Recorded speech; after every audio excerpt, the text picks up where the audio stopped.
এখনো রাগ করে থাকবে? গা ঘেঁষে কথাটা বলছিল সাগর। বিছানায় শুয়ে ইনস্টাগ্রাম রিলস স্ক্রলিং করছিল কুহু। ওর উন্মুক্ত পিঠের ওপর মাথাটা রাখে সাগর।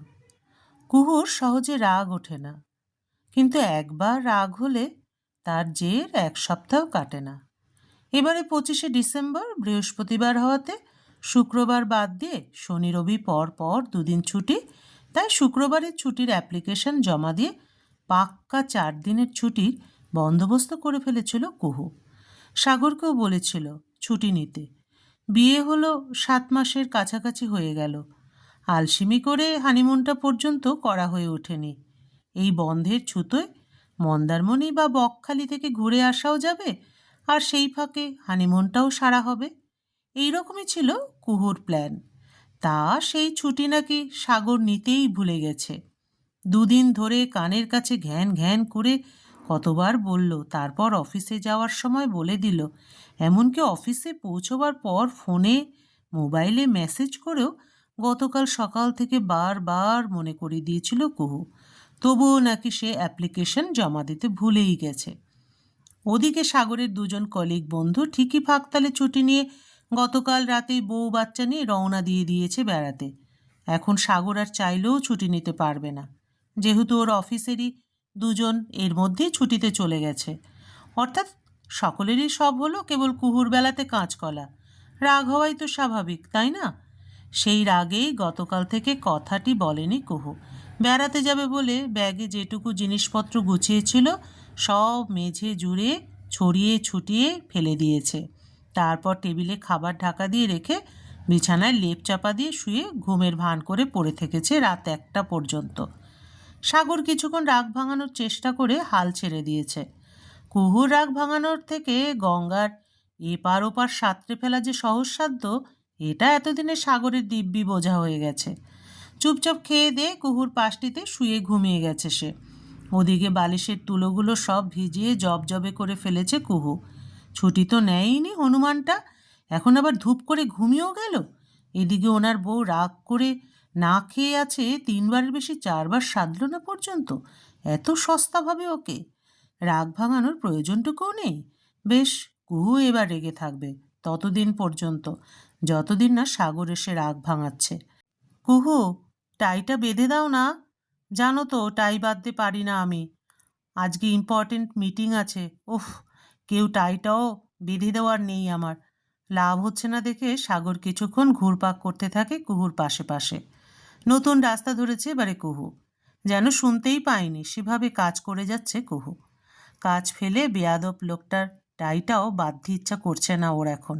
যখন ভালোবাসে তখন একেবারে সর্বস্ব দিয়ে ভালোবাসে ও, গলার টাই থেকে পায়ের মোজা অবধি। আর যখন রেগে যায় তখন সাগরের নিঃশ্বাসটুকু ওর অসহ্য লাগে। ওর ধারে কাছেও থাকতে ইচ্ছা হয় না কুহুর। ওদের যখন অনেক টাকা হবে, বড় বাড়ি করে তাতে একটা গোলকধাঁধা ঘর বানাবে ভেবে রেখেছে কুহু। রাগ উঠলে সেই ঘরে গিয়ে দরজা আটকে বসে থাকবে, সাগরের আশেপাশেও আসবে না। বেশ, এইভাবেই দড়ির মতো টাই ঝুলেই তবে গেলাম আমি। তারপর মিটিংয়ে সবার সামনে অপদস্থ হলে পরে কেউ যেন আবার মন খারাপ না করে, আগে থেকেই বলে দিলাম। টাইটাকে ওড়নার মতো করে গলায় ঝুলিয়ে রেখে ব্যাগ হাতে নিয়ে বেরিয়ে যাবার নাটক করে সাগর। কুহু কেবল আর চোখে দেখে একবার। সত্যিই তো একটা দড়ি ঝোলার মতো লাগছে ওটাকে। না, এভাবে বাইরে যেতে দেওয়া যায় না। ভাবতে ভাবতে নিজের অজান্তেই হাতের কাজ ফেলে সাগরের কাছে আসে কুহু। 2 পা এগোতেই দেখে মিটমিটিয়ে হাসছে সাগর। দেখে গা পিত্তে একেবারে জ্বলে যায় ওর। ঝট করে ফোনটা টেনে নিয়ে সোজা রান্নাঘরে গিয়ে দরজাটা আটকে দেয়। ঠিক আছে, আমিও এইভাবেই যাব আজকে অফিসে। ভদ্রলোকের এক কথা, হ্যাঁ। এই যে যাবার আগে কেউ এসে ইয়েটিয়েও দিল না আমাকে রোজগার মতো। মনে থাকবে, সব মনে থাকবে আমার। ডাইনিং হল থেকে সাগরের নিষ্ফল হুমকি ধমকি শোনা যায় কিছুক্ষণ, তারপর চুপ। দরজা বন্ধ করে টুকিটাকি কাজ স্নান সেরে বিছানায় শুয়ে শুয়ে ইউটিউব দেখছিল কুহু। ঘরে টিভিটা চলছিল, মনে মনে ভাবছিল বিকেলের দিকে বাপের বাড়ি চলে যাবে নাকি ব্যাগ গুছিয়ে। সাগরকে একটা শাস্তি দেওয়া দরকার, নইলে শুধরবে না। মোবাইলের হোম স্ক্রিনে সাগর আর ওর হাসি হাসি ছবিটা ভেসে এলো ঠিক সেই সময় কল করেছে। কুহু সাইলেন্ট মোডে দিয়ে রাখে ফোনটা। একটু পরে পরে আলো জ্বলে জানান দিচ্ছিল সাগর ফোন করেই যাচ্ছে অনবরত। এমনিতে তো সারাদিনে একটা ফোন করবার নাম নেই, এখন একেবারে হত্যে দিয়ে পড়েছে। করুক, যত খুশি কল করুক, আমিও ধরব না। এক টানা রিং বাজবার পরে টুং করে শব্দ হয়। মেসেজটা ওপেন করে কুহু। একবারটি ফোন ধরো লক্ষ্মীটি, প্লিজ একবারটা অন্তত হ্যালো বলো। এইভাবে যখন রিকোয়েস্ট করলই, এবারের মতো মাফ করে দেব। আরও 3বার কল করলে তৃতীয়বারে রিসিভ করব। তার আগে নয়, মনে মনে ঠিক করল কুহু। ফোনটা হাতে নিয়ে রইল। গুনে গুনে ঠিক 2বার রিং হলো, তারপর তৃতীয়বার আর এলো না। কল করব করব ভেবেও আর করল না কুহু। ও তো সুযোগ দিয়েই ছিল, আর একবার ফোন করলেই হতো। হনুমানটা ফোন করেনি, কি করার আছে? বিরক্ত মুখে টিভির চ্যানেল পাল্টাতে লাগলো ও। হঠাৎ করে চোখ আটকে গেল নিউজ চ্যানেলে। Breaking news! আজ দুপুরে মা ফ্লাইওভারের কাছে ভয়াবহ পথ দুর্ঘটনা। দ্রুতগতির একটি বাস ও প্রাইভেট গাড়ির সংঘর্ষে ঘটনাস্থলে এক যুবকের মৃত্যু, গুরুতর আহত আরও কয়েকজন। তারা হসপিটালে চিকিৎসাধীন। মৃত যুবকের গাড়ির নম্বর WB06K4729। মা ফ্লাইওভার, প্রাইভেট গাড়ি WB06K4729। সাগর তো অফিসে যাওয়ার সময় ওখান দিয়ে যায়।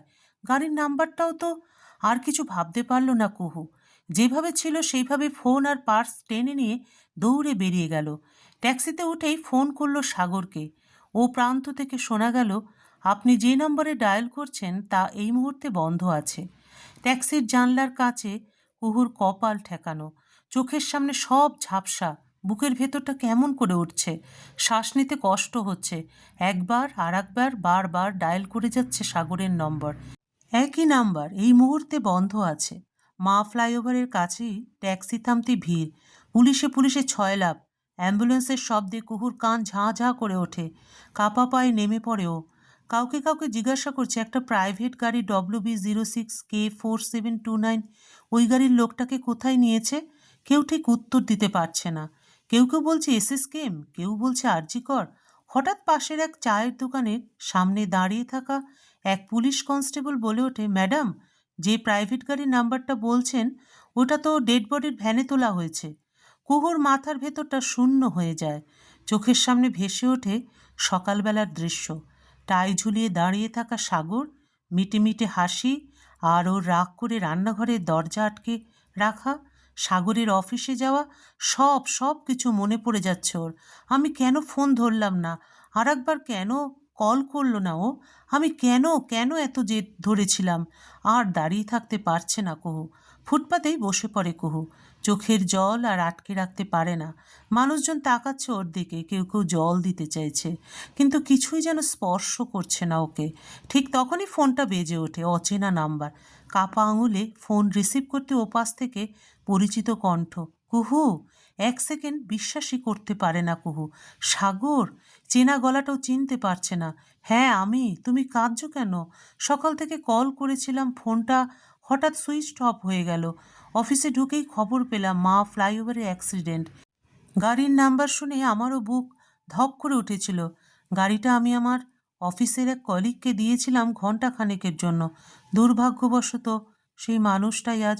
কুহু কিছু বলতে পারে না, শুধু ফোনটা ধরে বসে থাকে।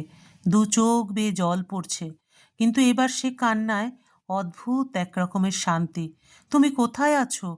আমি মা ফ্লাইওভারের কাছেই। পাগলি আমার, আর কেঁদো না। দাঁড়িয়ে থাকো, আমি আসছি, এক্ষুনি আসছি। কিছুক্ষণ পর দূর থেকে সাগরকে দৌড়ে আসতে দেখে কুহু। টাইটা এলোমেলো, কপালে ঘাম, চোখে উৎকণ্ঠা। আর এক মুহূর্ত দেরি না করে ও ছুটতে গিয়ে সাগরের বুকে মুখ গোজে।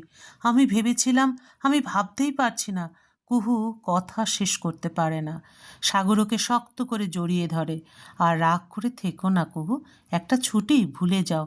তার জন্য আমি ক্ষমা চাইছি, কিন্তু তোমাকে ছেড়ে থাকার ভাবনাটা, সেটা আমি মেনে নিতে পারবো না। কুহু সাগরের বুকে মাথা গুজেই বলে। আর তোমার ওপর কোনো রাগও নেই আমার। আজ শুধু একান্ত নিজের মানুষটাকে হারানোর ভয়, তার ভালোবাসা নতুন করে বুঝতে শিখলাম। এই মানুষটা না থাকলে ওর সব অভিমানই যে অর্থহীন। মা ফ্লাইওভারের ওপর দিয়ে গাড়িগুলো আবার ছুটছে, কিন্তু কুহু জানে সাগরকে হারানোর ভয়টা কেবল ওকে ছুঁয়ে গিয়ে ফিরে গেছে, কারণ সাগর আজও তার হাত ধরেই দাঁড়িয়ে আছে।